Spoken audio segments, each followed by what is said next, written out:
The moment that you give your life to the Lord, nagiging target ka ng kaaway. Let me repeat. The moment na magdesisyon kang sumunod sa Panginoon, ikaw ay nagiging target ng kaaway. Kasi nung hindi ka pa nagkukumit ng iyong sarili, parang walang resistance, parang walang kumukontra sa iyo. But the moment na sinabi mo, from this day forward, ibibigay ko ang buhay ko sa ating Panginoon, napansin niyo ho ba na parang pahirap ng pahirap kasi nagiging target ka ng kaaway. Kaya nga sabi rin ng scripture, do not surprise when you encounter trouble.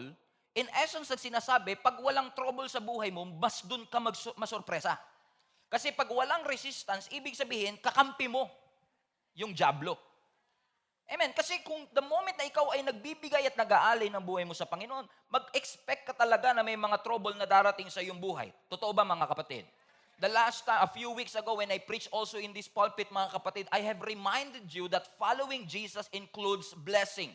Following Jesus includes miracle. Following Jesus includes breakthrough, but following Jesus also includes pain and suffering.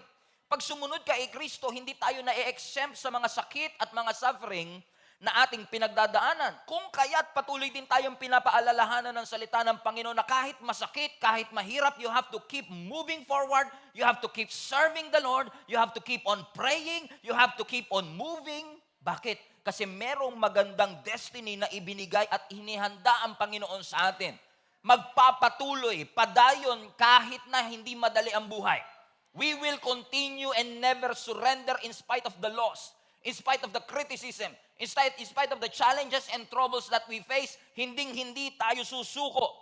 We have to display an overcomer attitude katulad ni David na kahit may Goliath sa ating harapan, hindi tayo nagpapatinag. Kasi alam natin na sa kabila ng matinding pagsubok na aking pinagdadaanan, yung pangako ng Diyos ay aking mararanasan. Napansin niyo ba mga kapatid na especially nung naging Kristiyano ka, nagdo-double time si Satan para i-discourage ka. At ikaw naman nagpa-discourage ka. Ikaw naman sumuko ka na. At sinabi mo, hihinto na ako, hindi na ako magpapatuloy kasi ano pang sense, what's the point of serving the Lord kung hindi naman pala magiging madali at easy ang aking buhay? At gagawin ni Satan ang lahat, I always say this to you, kung hindi ka niya masusuntok at mapapatulog sa isang suntok, gagawin ni Satan ang lahat para pagurin ka, para ikaw na mismo ang sumuko. Ikaw na mismo ang magdesisyon na huminto at sumuko sa iyong buhay. Pero hindi ho ba kayo nagtataka kung bakit parang desperado si Satan na pabagsakin ka at i-discourage ka? Alam mo, the more na nagiging desperado si Satan na i-discourage ka, mas lalo kang magtaka. Bakit? Ano kaya ang nakikita ni Satan sa future mo na pinipigilan kanyang magpatuloy? Kasi minsan hindi natin makita yung future, hindi natin makita yung magandang kinabukasan, we don't see the light in the other side of the tunnel, kaya minsan madali sa ating sumuko. Pero maaaring may nakikita si Satanas sa future natin, may nakikita siyang potensyal na meron sa buhay mo at may nakikita siyang potensyal sa puso mo na sinasabi ni Satan, kailangan pigilan natin tong si Ruben kasi pag hindi ito huminto, magagamit na ng Panginoon to advance God's kingdom. Kaya huwag kang magtataka kung may mga pagsubok na darating sa buhay mo at i-discourage ka ni Satanas kasi meron marahil siyang nakikita na hindi mo nakikita. Even our Lord Jesus Christ have endured sufferings and pain. Do you remember in Luke chapter 22 kung saan ang ating Panginoong Yesus ay nasa Garden of Gethsemane before He was arrested? Nasabi ng scripture, nung si Jesus ay nananalangin sa atin, ang sabi niya sa Ama, Father, if it is your will, take this cup, take this sorrow away from me. Kumbaga, just by the thought of the sufferings that Jesus is about to go through, Jesus knows He will be humiliated. Alam ni Jesus, duduraan siya. Alam ni Jesus, bubugbugin siya. At yung thought pa lang ng pagdadaanan niya, sabi niya, Lord, Father, please take this cup away from me. Take this sorrow away from me. But nevertheless, sabi niya, not my will, but yours be done. Sumuko po ba ang ating Panginoong Yesus? No. Kahit alam niyang aarestuin siya, kahit alam niyang ipapahiya siya, kahit alam niyang papatayin siya, ang sabi niya, Lord, hindi kalooban ko, hindi convenience ko, Ama, kundi yung kalooban mo ang mangyari sa buhay ko. Bakit mga kapatid, kapag mas matindi ang purpose mo, mas matindi ang pagdadaanan mo. Let me repeat para sa mga hindi narinig. Kapag matindi ang purpose mo, matindi ang pagdadaanan mo. Kapag maganda ang destiny na inilagay ng Lord sa buhay mo, mag-expect ka na matindi rin ang pagdadaanan mo. Alam niyo, hindi aksidente na si Jesus Christ, nung before siya inaresto, ay nasa Garden of Gethsemane. Everybody say Gethsemane. Ang daming garden, pero ba't sa Gethsemane? Because Gethsemane means oil press. Everybody say oil press. Sa Gethsemane kasi doon tumutubo yung maraming olive tree na nagpo-produce ng olive fruit, na nagpo-produce ng olive oil. Amen? So, sa dami-dami ng garden, sa Gethsemane talaga, ang ibig sabihin ay oil press.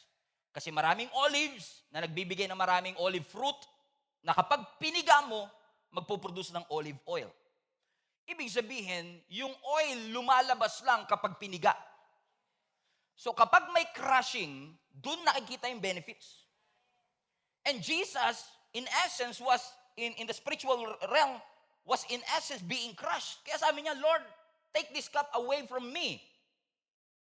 In the Garden of Gethsemane, I believe to remind all of you that if you want the benefit, sometimes you have to be crushed. Mapipiga ka talaga.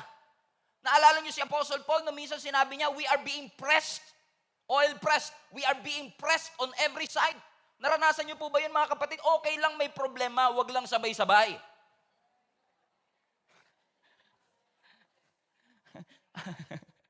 Alam niyo, mga kapatid, kung may sekretary lang sana, may sekretary ka lang, sasabihin mo, Lord, yung mga problema, magpa-appointment naman.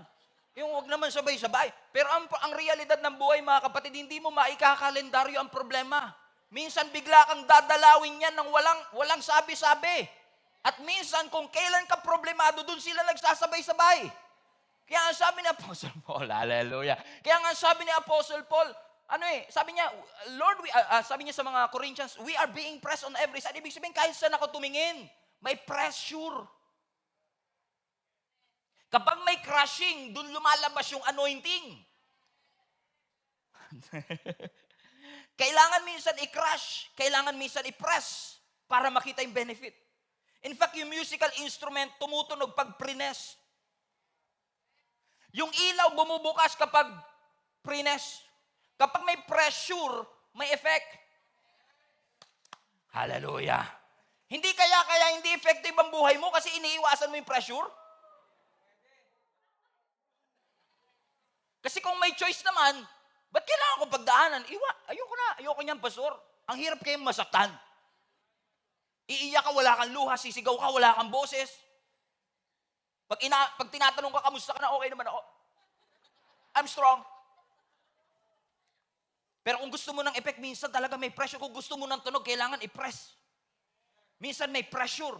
Para lumabas yung anointing, kailangan may crushing. So ibig sabihin, every time you're being crushed, deliverance is flowing. Every time you're being crushed, something happens in your life. Kaya imbis na iwasan siya, ang tinuturo ng Panginoon sa atin sa simbahang ito, imbis na ipanalangin natin, Lord, iiwas mo lahat ng pagsubok. Sabihin mo na lang, Lord, kung dadaan yung pagsubok, palakasin mo na lang ako. Bakit? Hindi aksidente na inaatake ka ni Satanas. Intentional siyang ikaw talaga atakihin. Hindi niya inaatake yung kakampi niya. So Satan is not attacking you by surprise. He is literally and intentionally coming against you and putting pressures on your life. Na minsan ikaw, sabi mo, Lord, ayoko ng pressure sa buhay. But sometimes, in order for you to grow, kailangan talaga may pressure. Nga lang, minsan talaga sabay-sabay. May pressure sa bahay, may pressure sa trabaho. Yung bang, pagod na pagod ka sa trabaho, pag uwi mo ng bahay, gusto mo, relax. Hindi ka pa nakakapasok sa pinto. Ramdam mo na kagad ang pressure. Sabi mo sa katabi mo, parang ikaw topic ni pastor. Because Satan is intentionally coming against you and putting pressure on your life. Why? Because Satan wants to crush you. Kaya ang sabi ni Apostle Paul, we thank the Lord for we are being pressed but not crushed. Piniga tayo pero hindi tayo nadurog. Bumagsak tayo pero hindi tayo nawasak. Lumubog tayo pero hindi tayo nalunod. Yan ang gustong i-develop ng Panginoon sa atin. Kaya paulit-ulit sinasabi ng Lord sa atin, magpakatatag kayo. Kasi there will be shakings in your life. There will be challenges in your life. Pero katulad ng pinangako ng Lord sa Psalms, the righteous shall flourish Ang mga matutuwid, mag-flourish sila like a palm tree. Mag-harvest sila sa gitna ng tagutom. May exemption. Ang mga anak ng Panginoon. Hindi tayo exempted sa problema. Pero may special favor ang Panginoon sa atin sa gitna ng mga pagsubok ng ating buhay. Amen. Parang pag nag-amen yung katabi mo, parang wala siyang problema, no? Amen? At hindi ko po ito sinasabi sa inyo na parang lata lang na walang laman. Kasi kami ni Jenny mismo, kilala nyo naman si Ate Jenny nyo. Yung asawa ko ng 10 years, ang pinakamagandang babae sa balat ng lupa. Alam nyo naman yan, di ba? Na bagay lang sa pinakagwapo. Joke. Joke lang. Pag tinitingnan nyo yung asawa ko, si Jenny, tayo nga saglit lang. Go. Kasi may mga doubters dito sa gitna eh. Nahiya tuloy siya. Pag titingnan niyo pa lang yung asawa ko, hindi mo kan dumaan sa pressure, di ba? Tingin ka sa camera, yan. Mukha bang dumaan sa pressure? Hulaan niyo kung ilang taon na to.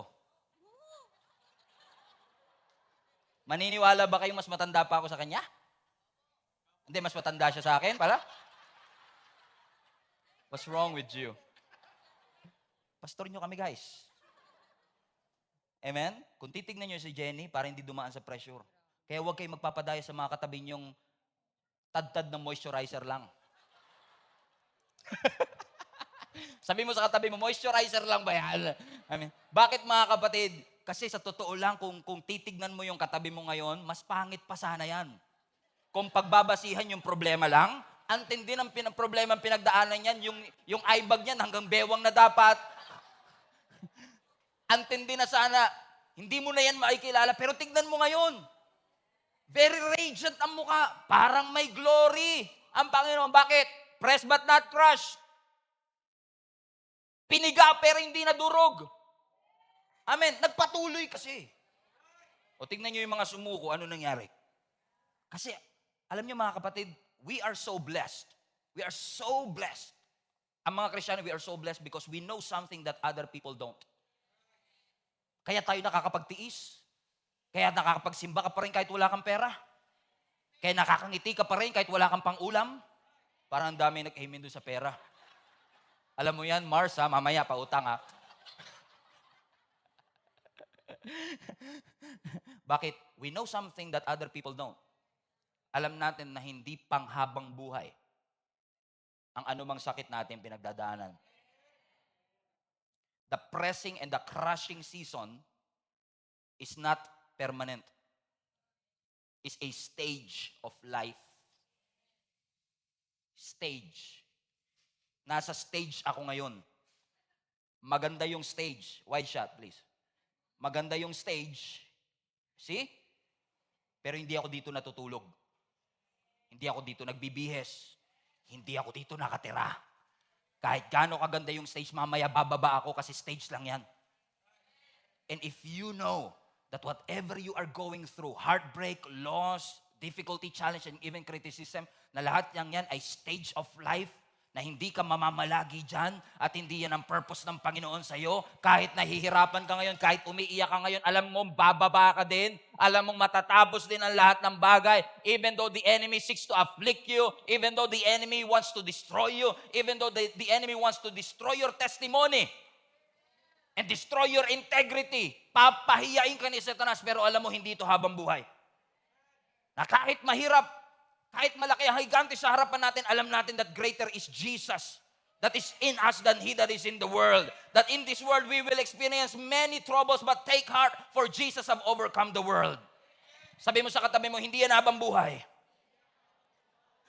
Kaya nga sabi ng scripture ulit, balikan natin. For you know that when your faith is being tested, ang endurance mo lumalago. Na kung dumarating man ang trouble sa iyo, of any kind, pumili ka na ng pinakamatinding problema. I-consider mo yan na pure joy. Sapagkat sa pamamagitan ng pagsubok na yan, tumitindi ang yung tolerance, ang endurance mo at determination mo. Mapapansin nyo ito mga kapatid, nung bago kang Kristiyano, ang sabi mo, I have decided to follow Jesus. Ngayon, I am determined to follow Jesus. Nagbabago talaga eh. Kasi minsan hindi sapat yung desisyon eh. Kailangan may determinasyon ka talaga magpatuloy na hindi ka susuko. Kasi walang certain sa mundong ito. Kahit gaano ka kalusog ngayon. Kahit gaano karaming pera na meron ka sa bank account. Kahit gaano karami ang investment mo sa cryptocurrency. Alam niyo yung bagong balita dyan ngayon. Bagsak. Kahit na gaano katindi ang iyong career, ang iyong education. Kahit na late ka na sa iyong sariling kalendaryo at agenda. May plano ang Panginoon. Ulitin ko ulit, may plano ang Panginoon. At yung plano ng Panginoon, mas maganda sa plano mo, kapatid. Napansin niyo ba minsan si Lord sasadyain talagang i-detour ka? Pag-aantayin ka talaga? Amen? Hindi dahil brutal ang Diyos. Hindi dahil cruel ang Panginoon. Katulad ng mga Israelites, nung sila'y lumabas sa Egypt, inintensyon ng Lord na hindi sila padaanin sa shortcut. Although may shortcut. Kasi hindi lahat ng short route, right route. Alright? So God intentionally brought them into a longer route. Alam mo kung bakit? Kasi dun sa short route, maraming kalaban. They have been a slave for 400 years. They don't know how to fight. Wala silang coach, wala silang training. It is a disaster kung papadaanin sila ng Lord sa short route. Kaya wag na wag mong pagdududahan ng Panginoon at wag na wag kang bibitaw sa Panginoon porket dinelay ka ng Diyos. Kasi alam ng Diyos na kapag shortcut niya yan, mapapahama ka lang. Na minsan may mga sarili tayong plano sa buhay natin na I was supposed to be an accomplished entrepreneur. I was supposed to be married by now. I was supposed to have millions in bank account right now. Ang dami nating mga supposed. I was supposed to have this. I was supposed to be enjoying the fruits of my labor. I should be in the promised land. And to your surprise, nasaan ka? Wilderness. Pero hindi ibig sabihin walang malasakit at pakialam ang Panginoon sa'yo. Ibig lang sabihin yan, may nakikita ang Diyos sa future mo na hindi mo nakikita. Because the Lord, sometimes kapag nanalangin ka, Lord, kailangan pa ba talaga to? Kailangan ba paabuti pa ng 35? Alam mo, Lord, nung high school ako, daming nanliligaw sa akin. Crush ng bayan, me. Lord, ngayon naman. Parang iniiwasan ako ng bayan. Katulad ng mga Israelites, no? Nasa wilderness sila. Watch this. They were delayed for decades.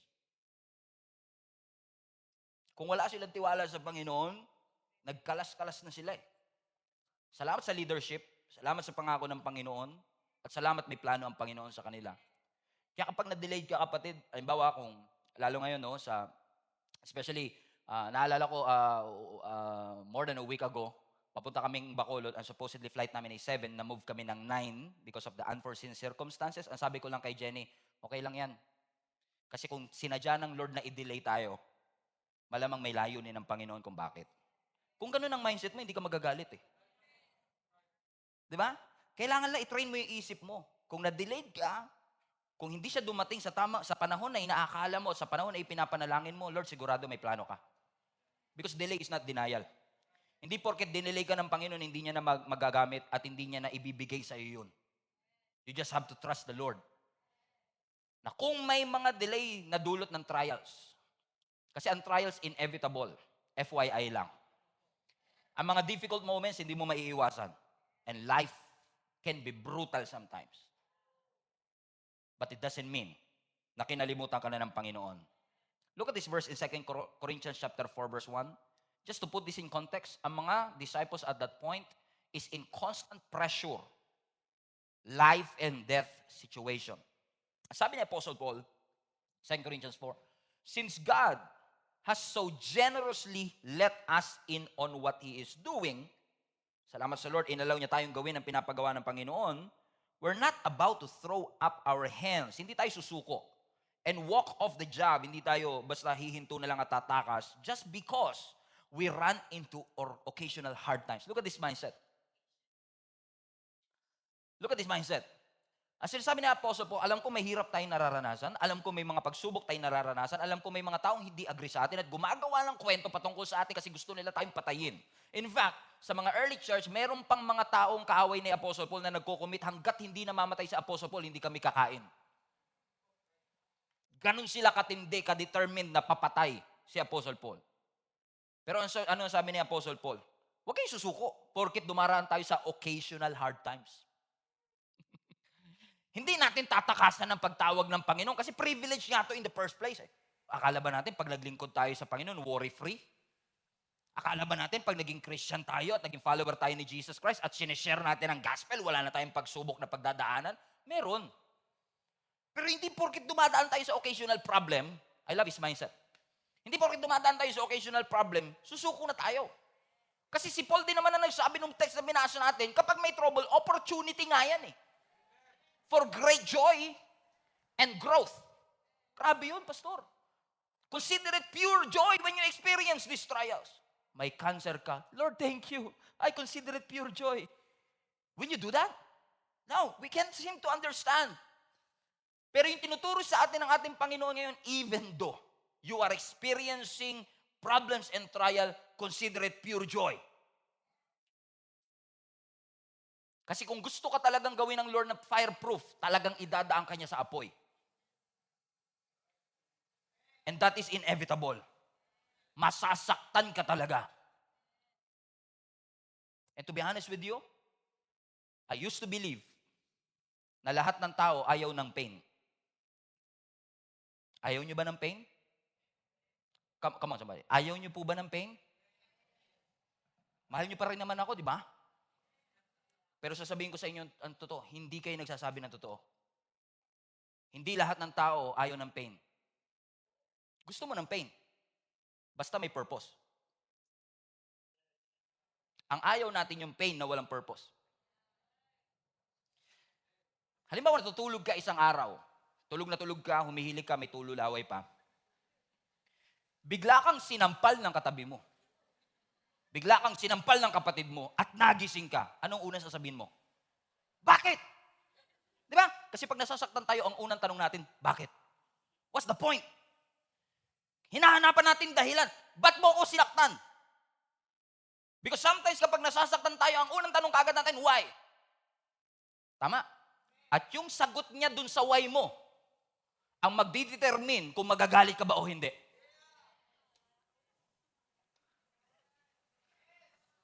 Kasi kapag sinabi niyang, it's a prank.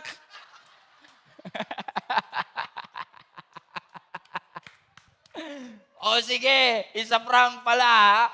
Next time, lagari kita dyan eh. Bakit mga kapatid? It depends on the reason why you did it. Tama mga kapatid? Bakit yung mga nanganganak, nasasaktan din naman sila? Amen? Pero nagbubuntis pa rin. Nakalabindalawa pa nga eh. Bakit? Alam nilang masasaktan sila sa 9th month. Pero dahil may rason yung sakit, kayang tiisin. Sabi mo sa katabi mo, kaya pala nagtitiis ka, martir ka na nga eh. Kasi it's one thing to say, I am in pain.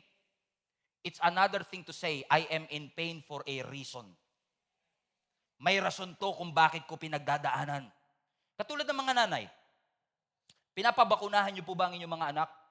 Laban sa tigdas, laban sa kung ano-ano mga sakit? Yes. Pinapaliguan niyo pa po yung anak niyo bago pumunta sa doktor. Binibihisan bago pumunta sa doktor. Alam niyo naman, nasasaktan lang siya ng doktor.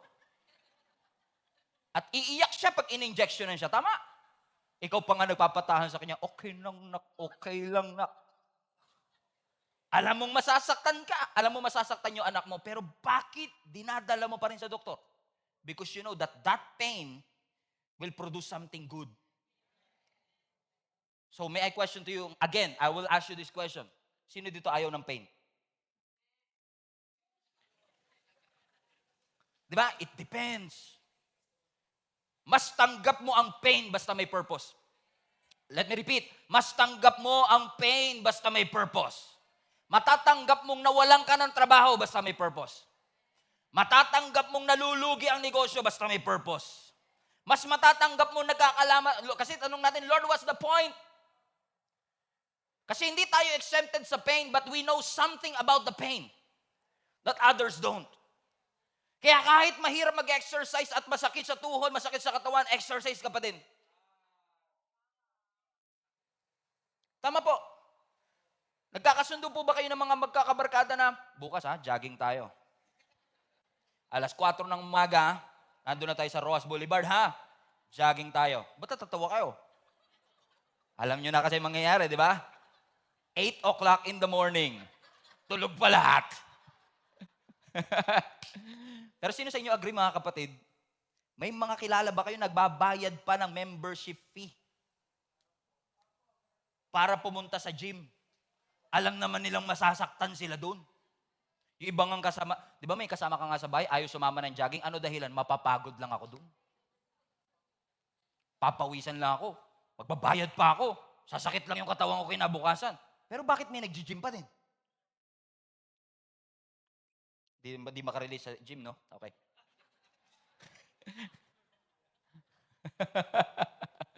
O sino to? May kakilala kayo nagsabi, sa 2023, diet na ako. Yan. Okay, sa 2023, diet na ako. Okay, may kilala kayo? O ikaw mismo to, no? Kay tahimik ka. Okay, sa 2023, diet na ako. Tapos, sabi mo, hindi ako kakain ng dinner na. Ano na lang ako, after 6, okay, ganito lang. IF ako, intermission fasting. Magsasayaw ka habang fasting. Intermission, di alam. Intermittent fasting, di ako kakain ng dinner kasi, because alas 8 na ng gabi, no? Kumakalam na yung sikmura mo, sumasakit na yung tiyan mo. May load pa ba yung grab ko? Pero bakit meron kayang tiisin? Kaya mong tiisin because you know that it will produce something good. So the painful experience in your life will remain painful unless you understand na may purpose ang Panginoon sa iyong buhay. Kasi kung alam mo na may satisfaction, alam mo na may reward, alam mo na may accomplishment, titiisin mo. Kasi alam mong hindi ka pinapahirapan ng Panginoon na wala siyang dahilan. Listen to me, mga kapatid. God will never waste your pain. He will never do that.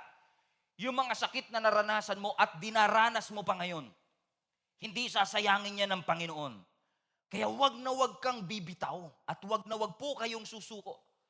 Kasi may layunin ng Panginoon. In fact, Apostle Paul have said that again. 2 Corinthians chapter 4, verse 16. So, we're not giving up. Sabi mo nga sa katabi mo, we're not gonna give up. Nothing gonna stop us now. And if this world... So we're not giving up. Sabi ng Apostle Paul, look at this. How could we? How could we give up? Even though on the outside, it often looks like things are falling apart on us.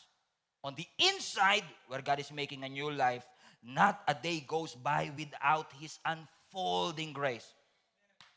Next verse. These hard times are small potatoes compared to the coming good times. Message translation. The lavish celebration prepared for us. Whoa! Mga maliliit na patatas lang yan, ang sinasabi ni Apostle Paul. Lahat ng ating pinagdadaanan, kung ikukumpara mo sa destination natin, walang-wala yan. Tiisin mo, maganda yung view sa taas. Grabe makapag-encourage yung kasama mo, no? Hirap na ako, sakit na ng tuhod ko, sakit na ng katawan ko, maganda view sa taas.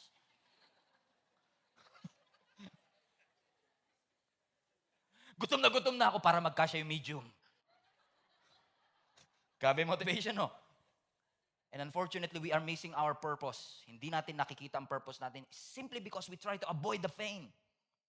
Iniiwasan natin. But you know what, mga kapatid? If you will just interpret your pain through the lens of God's perspective, na may purpose ang lahat ng pain na ito,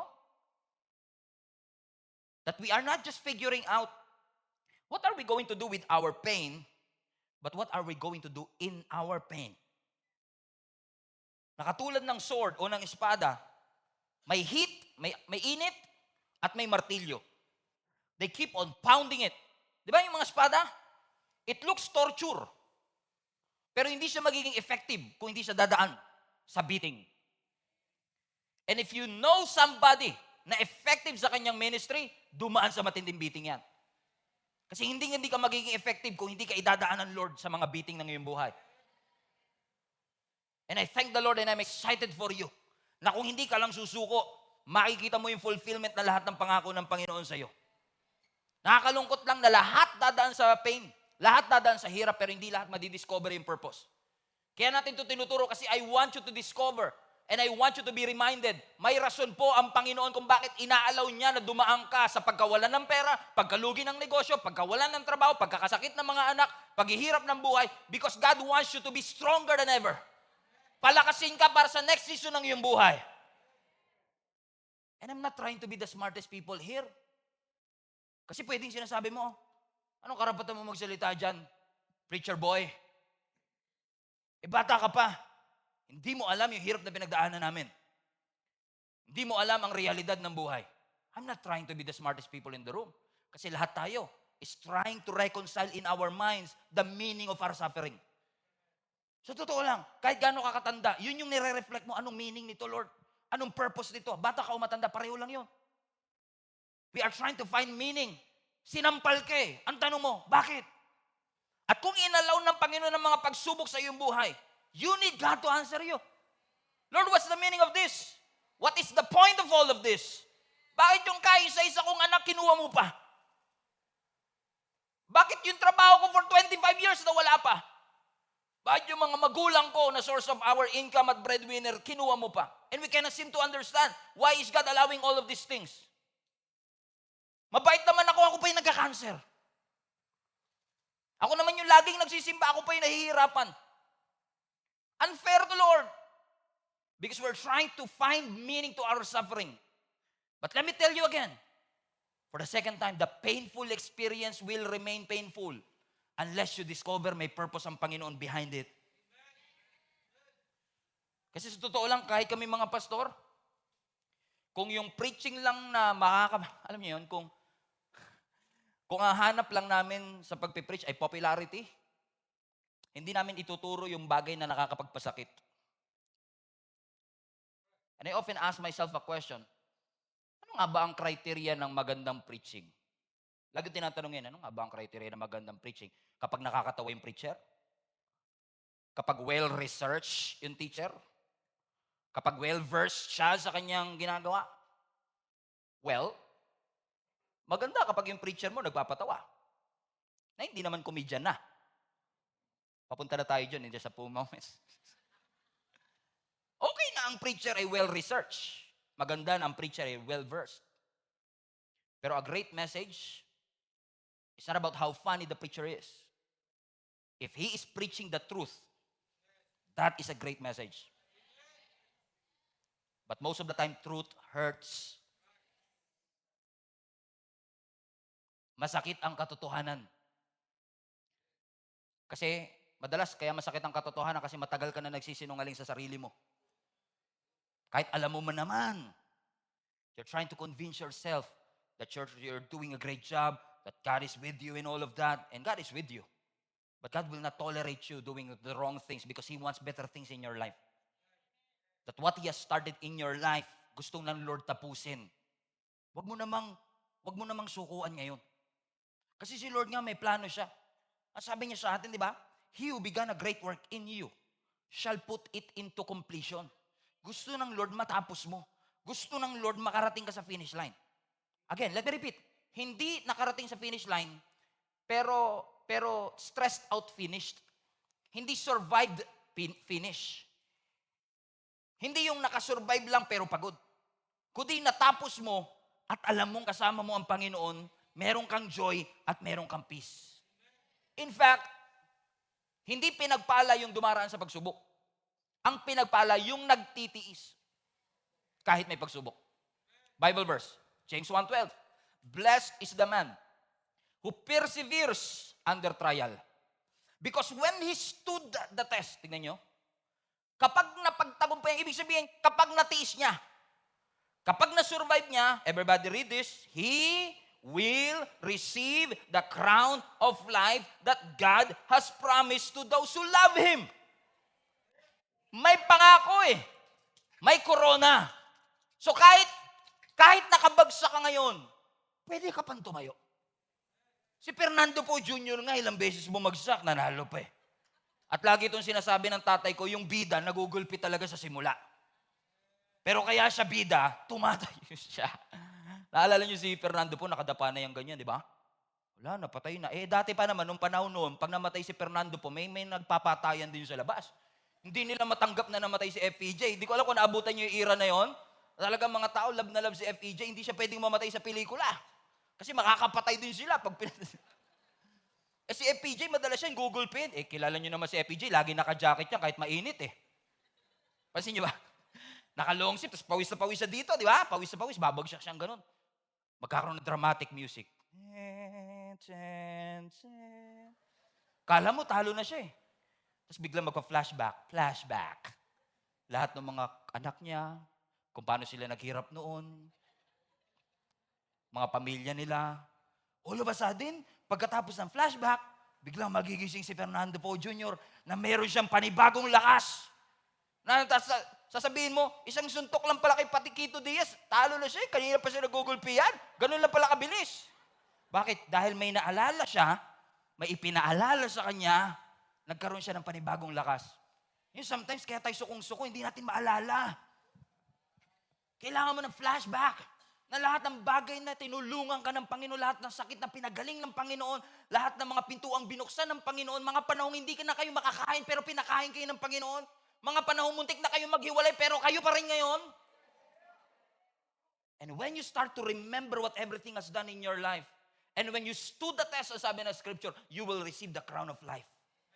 Kumbaga lahat na against sa'yo, pero naipagpatuloy mo pa. Nakasurvive ka pa din. At huwag na huwag mong uhusgahan ang buhay mo base sa season na meron ka ngayon. And I will call the worship team right now to help me out in this. There is a story in the Scripture, and I will close with this, Genesis 35. This is about the story of Jacob and Rachel. Love story nilang dalawa. Actually, kung hindi nyo pa nabasa yung love story ni Jacob, Rachel, yung love triangle nila ni Leah, yung love triangle na tatlo, I recommend you to read this. It's a beautiful story. Alam natin, mga kapatid, na si Jacob ay napang-asawa si Rachel, at si Rachel ay nagkaroon ng anak. In spite na nung una siya ay baog. At ang kanyang napanganak, isa sa mga naging anak ni Jacob kay Rachel ay yung pinakabunso, si Benjamin. Pero there is something that happened nung pinapanganak si Benjamin that I want to show you because we are doing this a lot. Look at this. Ang sabi ng verse 16. Are you here? Leaving Bethel, Jacob and his clan moved towards Ephrath. But Rachel went into labor while they were still some distance away. What's this? Her labor pains were intense. So nung pinapanganak niya yung kanyang bunsong anak, ang tindi nung kanyang nararamdamang sakit. Verse 17. After a very hard delivery, the midwife finally exclaimed, "Don't be afraid. You have another son." Verse 18. Rachel was about to die, but with her last breath, by the way, si Rachel namatay at this point. With her last breath, pinangalanan niya yung anak niya bago siya mamatay. Benoni! Nang ibig sabihin, son of sorrow. But the baby's father, however, called him Benjamin, which means son of the right hand. So, context. Nanganganak si Rachel, sobrang hirap ng kanyang pain, ang naipangalan niya sa anak niya, Benoni. Nang ibig sabihin, anak sa hirap. Imagine niyo, mamamatay na lang siya, anak sa hirap! Yung pangalan mo. Pero buti nandun si Jacob. Binito niya kagad, no. Hindi siya Benoni. Alam kong nahirapan ka. Pero hindi mo siya pwedeng pangalan ng anak sa hirap. Kasi madalas tayo, pinapangalanan natin yung ating buhay at nagkukonclude tayo sa buhay natin based on our present circumstance. Hindi porket nahirapan ka sa isang season, hirap ang buhay. Kaya sabi niya, no, hindi Benoni. Ang pangalan mo sa kanya, Benjamin. Everybody say Benjamin. Ano ibig sabihin? Son of the right hand. Kasi si Rachel, pinangalanan niya yung kanyang anak in the season of her pain, in the season of her suffering. And sometimes people will name names on you based on your present circumstances. Na dahil bumagsak ka noon, ang tawag sa iyo bobo. Na dahil nahirapan kayo noon, ang tawag sa inyo mahirap. Na dahil may sakit kayo noon, ang tawag sa iyo mahirap. Pero do not allow anybody to name names on you based on your present circumstance. Hindi porket bumagsak ka, bobo ka na. Gawain ni Satan yan. That Satan will name you based on your struggle. Satan will name you based on your sin. Satan will name you based on the opinion of other people and based on your history. Pero hindi porket mahirap ang season na ito, magiging mahirap ka na forever. In fact, even Jesus, ang ibig sabihin, Savior. Nung ipinag-office na yung panganganak ni Jesus kay Mary, ang sabi niya, you would call him Jesus because he's going to save the world. Yeshua, Yesu, Joshua, pangalan mo sa kanya, Jesus. Because he's going to be the Savior of the world. Question, nung pinanganak si Jesus, dahil siya ang Savior of the world, ano yung na-expect nyo? Dapat may armor siya. Dapat may espada siya. Asan ang palasyo niya kung siya talaga ang King of Kings? Asan ang kanyang trono kung saan siya talaga ang King of Kings? Kung papangalanan lang si Jesus based on that season, hindi siya karapat-dapat tawaging Jesus. And I say that with all humility. But Jesus was named not based on his present condition or based on his history. Jesus was named based on his destiny. Hindi ko makita ngayon, pero alam kong this baby will be the Savior of the world. So I'm not naming him based on his history. I'm naming him based on his destiny. And sometimes you are always frustrated, madalas kang disappointed, madalas kang malungkot kasi tinawag ka nila ng iba't ibang mga pangalan based on what you are going through right now. But this is a good news for each and every one of us. Do not allow somebody to name you based on your present circumstances. Katulad ni Jacob, Israel, pwede mong i-veto yan. No! Hindi siya son of sorrow. Siya ay son of the right hand. Bakit? Mahirap ngayon, pero hindi ibig sabihin na habang buhay yan. Romans 8:18, I consider that our present suffering are not worth comparing with the glory that will be revealed in us. Kung ang uusgahan mo lang ay yung present suffering, susuko ka na. Kung ang pag-uusgahan mo lang yung present circumstance, marami kang ipapangalan sa iyong sarili. Katulad ko, pinangalan ng alien, mongoloid, pamilya ng mga Sorais, sinabihang walang mararating, walang talent, tamad, walang future. Pero maraming salamat sa Panginoon. Stephen, amen, is called, kahit na sinabihan nila ng mali noon, kahit hindi pinaniwalaan noon, salamat sa Lord, meron siya magandang destiny na ibinigay sa bawat isa. At alam kong ganun din sa iyo. May purpose ang Panginoon sa iyo. Gagawin ni Satan ang lahat para sumuko ka. Gagawin ang lahat ni Satan para makrush ka. Gagawin ni Satan ang lahat to break you. Pero God allowed you to go through that. Listen to me. God allowed you to go through that not to break you, but to make you flexible. To make you flexible. So that whatever pain that you will go through in the next season of your life, lagi mong papaalala sa iyong sarili, hindi na susurpresa ang Diyos sa lahat ng pinagdadaanan ko. At kapag nahihirapan ako, sasabihin ng Lord, oops, sorry. No, God is not surprised with what you are going through right now. In fact, every trial that you face, every challenges that you face, every problems that you have encountered is a setup for growth. Is a setup for promotion. I live in this world long enough to realize na maraming promotion nakapackage sa pain. So it's your choice. I believe with all my heart that pain will make you better, not bitter. Pain will bring you closer, not further away from the Lord. God will bring you higher, not lower. God will make you stronger, not weaker when you encounter various problems. Because God himself said in his word, weeping may endure for a night, but joy comes in the morning. The Lord is my light and my salvation. Whom shall I fear? The Lord is my shepherd, I shall not want. When I walk through the valley of the shadow of death, I should not be afraid, for God is with me. Blessings and mercy shall follow me all the days of my life, and I shall dwell in the house of the Lord forever. The Lord is my refuge and my strength, the very present help in times of trouble. So friends and family, I don't know about you, I love our worship team. I love our worship leaders, but to be honest with you, I don't need a worship leader to encourage me to thank the Lord. Sa totoo lang. Because just thinking about the great things that God has done in my life, kahit walang worship leader, I'm gonna thank God for everything that He has done. Hindi ko kailangan ng bagong kotse para magpasalamat sa Panginoon. Hindi ko kailangan ng magarang bahay para magpasalamat sa Panginoon. Hindi ko kailangan ng milyon sa bank account para magpasalamat sa Panginoon, because even the breath that I breathe is already a blessing that comes from the Lord. And He is a good God. He is amazing. So Lord, maraming salamat for you are not wasting our pain. Na may rason ang Lord sa lahat ng bagay na iyong pinagdadaanan. So anumang bagay na pinagdaanan mo in the past, don't ever think that your best days are behind you. Because the best days of your life are always in front of you. God is always there preparing something good in advance for you. Just remember, God has a purpose for your pain. God has a purpose for your pain. God has a purpose for your pain. God has a purpose for your pain. God has a purpose for your pain.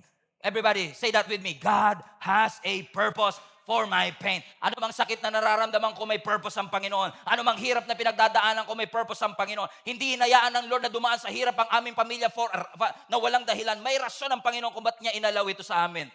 Because God has always have a purpose for my pain. Sobrang hirap na kasi, Pastor. Di ko alam, parang feeling ko mawawasak na ako. Paano kung nawasak ako?